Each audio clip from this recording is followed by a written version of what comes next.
and now just go back.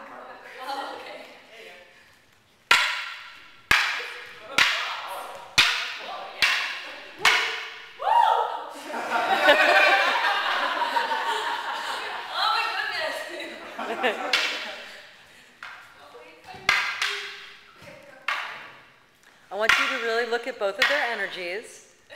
Look at the stances. Okay? Look at who do you think would get knocked over, don't say it, in a fight quicker. No, you guys are, I want you to look at the stances. Look at the relationship to gravity. This is very important here.